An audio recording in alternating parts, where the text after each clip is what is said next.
প্রকাশের বয়স যখন 15 তখন তার মা মারা যায়। তারপর থেকে প্রকাশ তার বাবার সাথেই বাড়িতে থাকতো। প্রকাশের বাবা কোনোদিন প্রকাশকে মা মারা যাওয়ার অভাবটা বুঝতে দিতেন না। রোজ সকালে উঠে রান্না করা, টিফিন করা, ঘরের কাজ করা সবই তিনি করতেন। এমনকি প্রকাশ কখন কোন জামা পরবে সেটাও তিনি গুছিয়ে রেখে তবে কাজে বেরোতেন।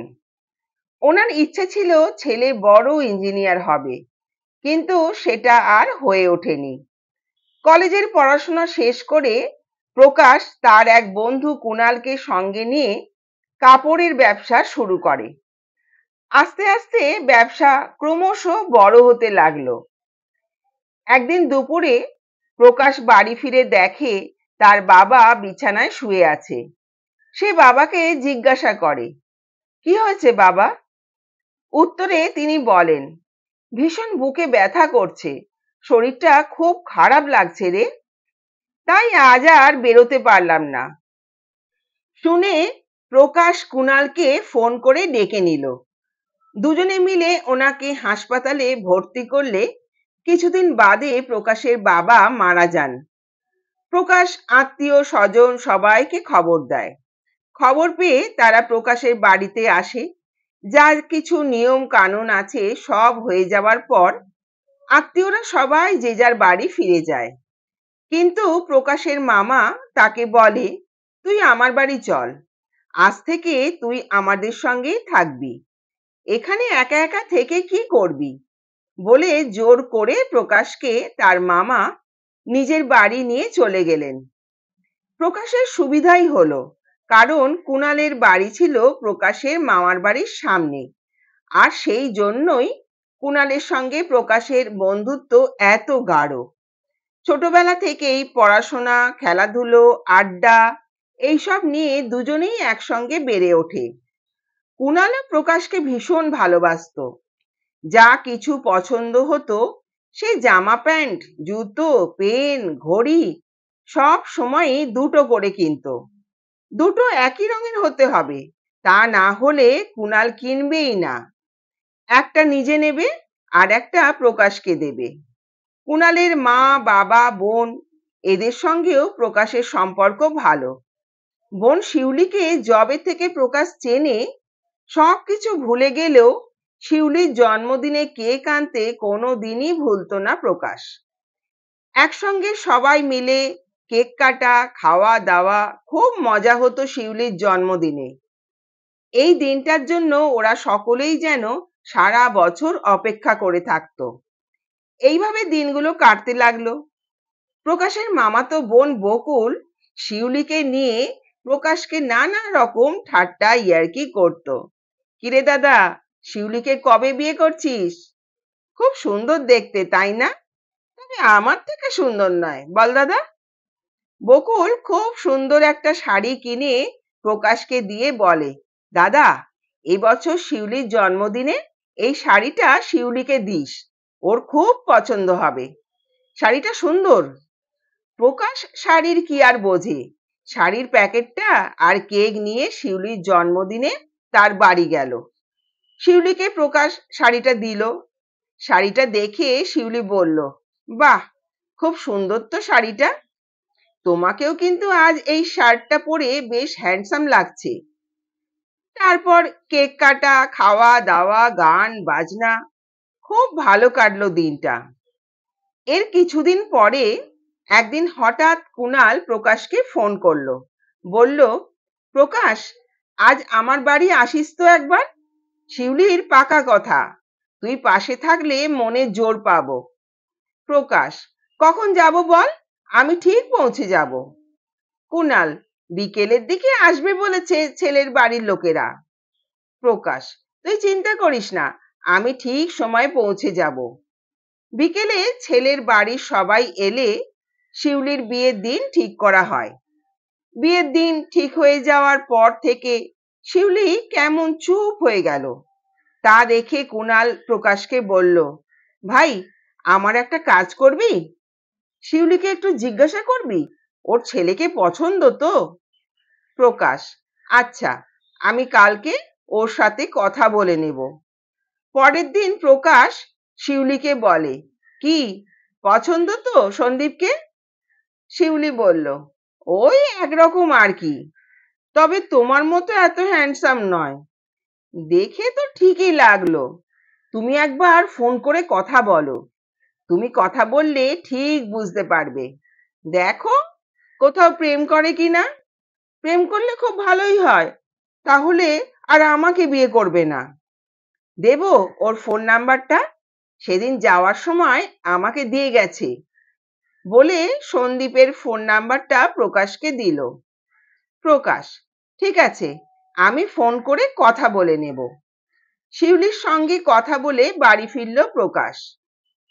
শিউলির বিয়ে পাকা হতে প্রকাশ বুঝতে পারছে ওর মনের মধ্যে কিরকম একটা অসুবিধা হচ্ছে, কিন্তু পরক্ষণেই ভাবতে লাগলো, এরকম কেন হচ্ছে? আমি তো কখনো শিউলিকে নিয়ে অন্য কিছু ভাবিনি।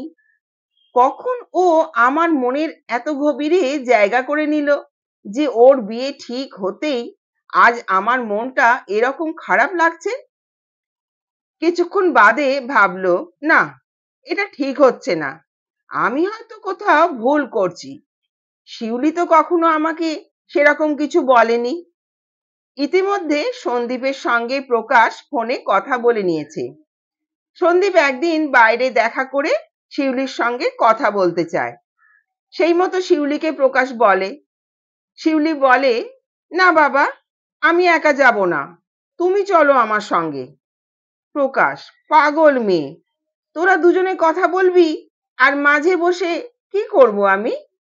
শিউলি: তা জানি না, তুমি না গেলে আমি যাব না। শিউলি জেদ ধরছে দেখে অবশেষে প্রকাশ রাজি হয়ে গেল। তিনজনে একদিন দেখা করে কথাবার্তা পাকা করে ফেললো। বিয়ের দিন ঠিক হয়ে গেছে। প্রকাশ, কুণাল আর শিউলি তিনজনে মিলে বিয়ের সমস্ত কেনাকাটা করে ফেললো। সকালে আশীর্বাদ হয়ে গেছে। এখন সবাই যে যার ঘরে বিশ্রাম নিচ্ছে। কনে সাজানোর লোকেরা এসেছে শিউলিকে তার ঘরে সাজাচ্ছে। এমন সময় কুণাল শিউলির ঘরে ঢুকে দেখতে আসে কনের সাজে বোনকে কেমন লাগছে। হঠাৎ তার চোখে পড়ে তাকে কয়েকটা বইয়ের নিচে একটা কাগজ ভাঁজ করে রাখা। দেখে মনে হচ্ছে আজকেই রাখা হয়েছে। কুণাল সকলের অগোচরে কাগজটা বের করে নিয়ে ঘর থেকে বেরিয়ে যায়। কুণাল কাগজটা পড়ে মাথায় হাত দিয়ে বসে পড়ল আর প্রকাশকে খুঁজতে লাগলো। দেখতে না পেয়ে প্রকাশকে ফোন করে বলল, তুই এক্ষুনি আমার বাড়ি আয়। প্রকাশ: কেন, কি হয়েছে? কুণাল: দেখেছি, চলে আসবি, বাকি কথা সামনে বলবো। প্রকাশ তাড়াতাড়ি করে কুণালের বাড়ি ঢুকলো। কুণাল বাড়ির সদর দরজায় অপেক্ষা করছিল। প্রকাশকে দেখে ওর হাত ধরে টানতে টানতে শিউলির ঘরে আনলো। প্রকাশ অবাক হয়ে জিজ্ঞাসা করলো, কি হয়েছে, তুই এরকম করছিস কেন? কুণাল: কি হয়েছে তুই জিজ্ঞাসা করছিস? তুই জানিস না কি হয়েছে? তোকে আমি এত ভালোবাসি, এত বিশ্বাস করি, তুই এরকম করলি? প্রকাশ: বুঝতে পারছি না তুই কেন এসব বলছিস। কুণাল প্রকাশের হাত ধরে টেনে ওকে শিউলির সামনে দাঁড় করালো। প্রকাশ শিউলিকে কনের সাজে দেখে চোখ ফেরাতে পারছিল না। কি অদ্ভুত সুন্দর লাগছে শিউলিকে। কুণাল সেই কাগজটা প্রকাশের হাতে দিয়ে বলল, এটা কি, কি লেখা এখানে, পড়ে দেখ। চিঠিটা খুলে প্রকাশ দেখল, এ তো শিউলির হাতের লেখা। লেখা আছে, প্রকাশ, আমি তোমায় ভালোবাসি। এ বিয়েতে আমার একটুও মত নেই। তুমি কেন আমাকে বুঝলে না? তুমি বিশ্বাস করো, আমি তোমাকে ছেড়ে ভালো থাকতে পারবো না। চিঠিটা পড়া শেষ হতেই কুণাল প্রকাশের হাত থেকে চিঠিটা কেড়ে নিয়ে ছিঁড়ে ফেলে দিল আর প্রকাশকে বাড়ি থেকে চলে যেতে বলল। কুণাল চলে যেতে প্রকাশ শিউলিকে বলল, এ তুমি কি লিখেছো? এখন এসব কথা বলছো কেন? আজ রাতের লগ্নে তোমার বিয়ে। সন্দীপ ভালো ছেলে, তুমি খুব সুখে থাকবে। দেখো, আমি বলছি। কথাগুলো বলতে বলতে প্রকাশের গলা ক্রমশ ভার হয়ে যেতে লাগলো। শিউলি বলল, তুমি যদি বলো আমাকে যে তুমি আমায় ভালোবাসো না, তাহলে আমার যত কষ্ট হোক আমি এই বিয়ে করে নেব। তবে সেটা আমার মাথায় হাত রেখে বলতে হবে। প্রকাশ মাথায় হাত রেখে মিথ্যে বলে কিভাবে? তাই বলল, অনেক দেরি হয়ে গেছে আমাদের পরস্পরকে মনের কথা জানাতে। শিউলি, দেরি হয়ে গেছে ঠিক, কিন্তু শুরু তো হয়নি। আজ রাতে তুমি আমার বাড়িতে আসবে, ঠিক বিয়ের লগ্নের সময়। তার আগে আমি বাবা মা দাদাকে সমস্ত কথা বলবো। তারা যদি রাজি না হয়, তবে আমি আমার ইচ্ছেতে ওই লগ্নেই তোমার হাতে সিঁদুর পরে আমার মাথা রাঙিয়ে নেব। ইতিমধ্যে কুনাল তার বাবা মাকে শিউলি আর প্রকাশের সম্পর্কের কথা জানায়। তারা আর এই বিয়েতে আপত্তি করে না। অবশেষে রাতের লগ্নেই শিউলি আর প্রকাশে 4 হাত এক হলো। বন্ধুরা, গল্পটা ভালো লাগলে একটা লাইক করো। আর এই ধরনের আরো নতুন নতুন গল্প শুনতে চাইলে আমার চ্যানেলটাকে সাবস্ক্রাইব করো। ধন্যবাদ।